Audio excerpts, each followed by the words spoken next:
News TV, we back with another one. Hey yo, this is Prison Story. Have y'all heard about the Meatloaf Story from Statesville Prison? Well, we're gonna get to the Meatloaf Story, man, from Statesville Prison.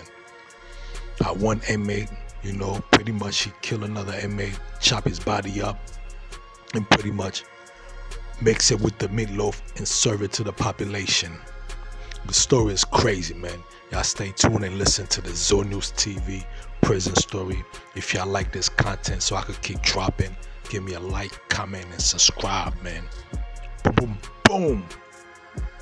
This is one of the most disturbing stories ever told about prison life, often called the Meatloaf Story, and according to gang profiles, it comes out of Statesville Prison. The account was first documented in the early 1990s through interviews with a former high-ranking Latin Kings member turned federal informant. Despite the details, no one was ever officially charged, while the victim was still listed as an escapee. The story begins in 1981, when a Southside Latin Kings leader known as BK had a confrontation with another member, Carlos Robles. Robles was a Latin King member known for being loud and obnoxious inside of Statesville. One day, Robles allegedly disrespected BK's authority, since the two were from different Latin King factions. Robles was a member of the Northside tribes of Latin Kings. The Kings were united as one nation, but the two sides, North and South, were controlled by two different coronas. BK was alleged to be the corona of the Southside tribes. According to the snitch, who told this story to authorities,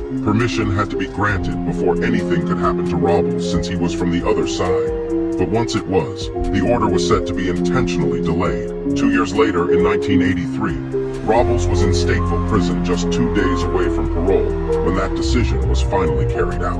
He was told by two of the most whacked-out Latin King members from Northside faction that there would be a going-away party in his honor. They would be holding this party in the lower level of the prison, which was practically abandoned, but would be routinely used by the inmates for certain activities. Robles was led into the basement shower area and is said to have been suspicious as they descended, considering there were only two members there.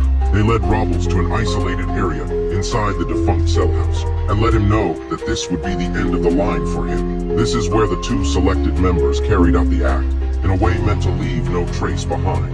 With help from others, everything was then moved through internal tunnels into the prison kitchen, where a gangster discipled inmate working in the butcher area was approached and asked for assistance. He asked one question, "Who is it?" And when told one of ours, he agreed to help. That same night, meatloaf was on the menu, and while certain groups were quietly warned not to eat, others lined up as usual, unaware of what they were being served. Officially, Robles escaped just before parole, leaving no body and no case. But years later, a skull was reportedly found on the prison yard. And inside those walls, stories like this never disappear.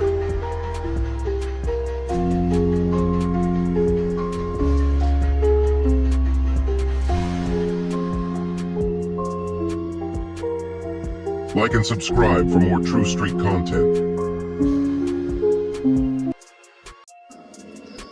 News TV. If y'all enjoy this content, y'all want me to keep dropping, please like, comment, and subscribe. Stay connected. News TV.